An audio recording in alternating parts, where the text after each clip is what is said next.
This is James Helder for IFL TV in association with Macklin's Gym Marbella. I'm fortunate enough to be doing this interview from Marbella. With me, I've got trainer of champions Danny Vaughan. What's happening, Dan? What's happening, Jay? I'm good, mate. How are you? I'm alright, I'm alright. Sweet, Firstly and foremost, is this how you spend most of your days? Casually taking it easy? Just in the sun, Jay, relaxing now.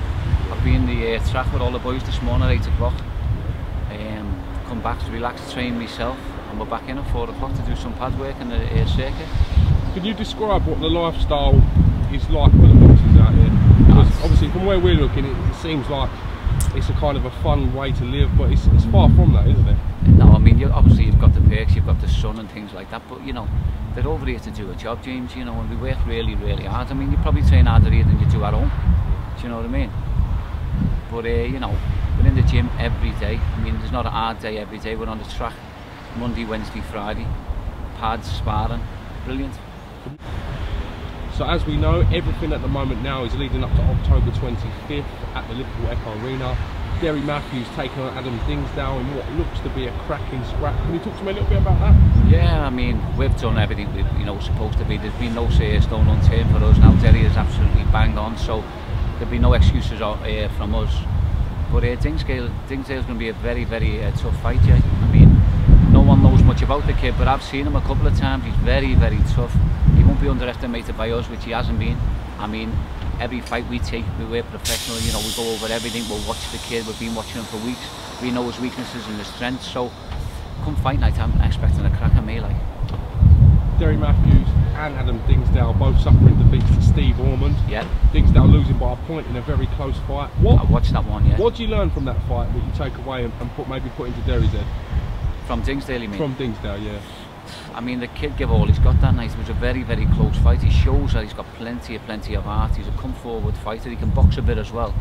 And you know, he got caught with some heavy shots of Steve Ormond, and he stayed there all day, James. He's done really well, to be fair to him. Everyone's talking about potential massive fights for DERRY Matthews, the likes of Kevin Mitchell, Anthony Crolla for the third time. Yeah.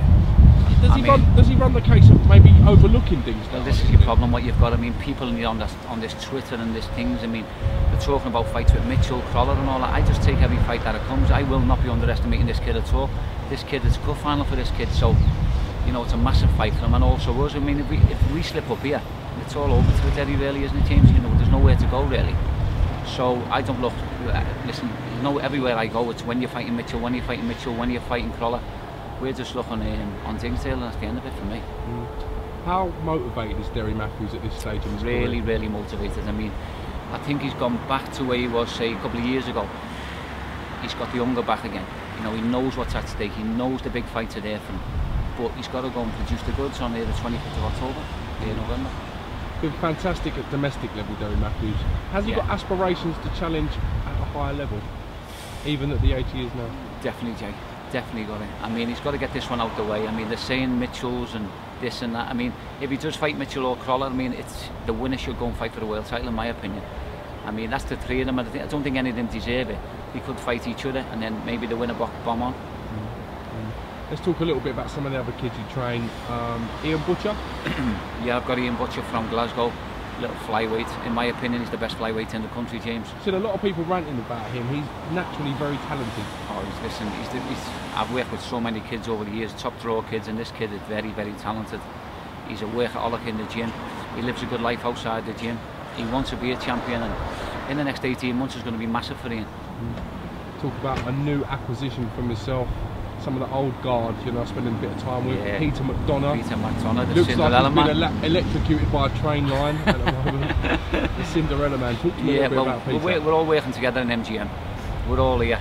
He does, you know, he'll help you spar. He comes on the runs. He'll do anything you ask of him. He helps the lads out. He's a good motivator. He's experienced. He's nice to have in the camp. He's a gentleman, to be fair to him.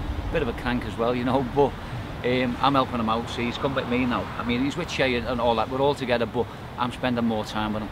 I'm going to, like, you know, he's got, say, what, a couple of years left in him. I'm going to push him and see what I can get out of him. How's the vitamin 6, is that right? 6 vitamin shot, yeah, I've been waiting for you to ask for that. Yeah, it's doing all right, James. We know we've had a few meetings with big, massive names. Yeah. You know, we're getting there. Slowly but surely, we're getting there. I've been banging out the ones you sent me. Yeah. Seriously. Listen, you're flying. Once you have one, you're flying. Yeah, no, I definitely. And a lovely taste as well, James. Yeah. They're doing okay, to be fair. Yeah. It's good to see people speculating and accumulating in this boxing game, you know? Yeah, that's it. Listen, you know, the boxing, I mean, the money's not great in the boxing, is it? No. You know, you've got to have other interests on the outside as well.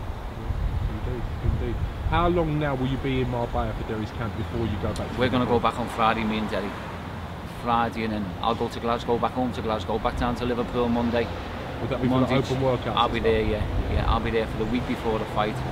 After the fight, I'll be right back here because Peter's fighting on November, and Big Stephen Simmons could be fighting in November. Just waiting on a date with him, so we're not too sure what's going on. Forgot to mention about Stephen Simmons. Fantastic win for him last time out against Roddy Camacho in a real hostile grudge match, if you like. Yeah, it was a good fight. I mean, to be fair, Jay, I'll be straight. He never really boxed well, but he still stopped him in the 10th round like he said he was going to do. So whereas I'll be on him saying he never done this and that, I've got to take the positives out of it as well, that he never boxed well and he still stopped him. So, but you know, there's a lot. I think the occasion got to him and he got in his head a little bit, and it was sort of a grudge match.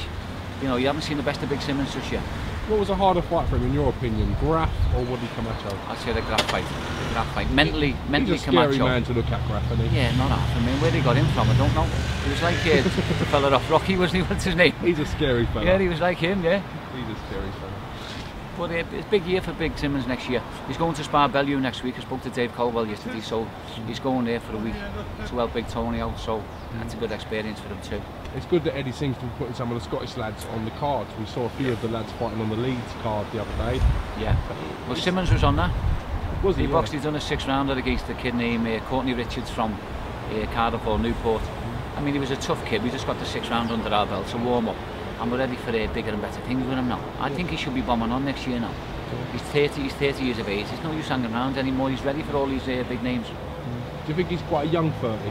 Yeah. He is. He is in the head as well. He's about 18.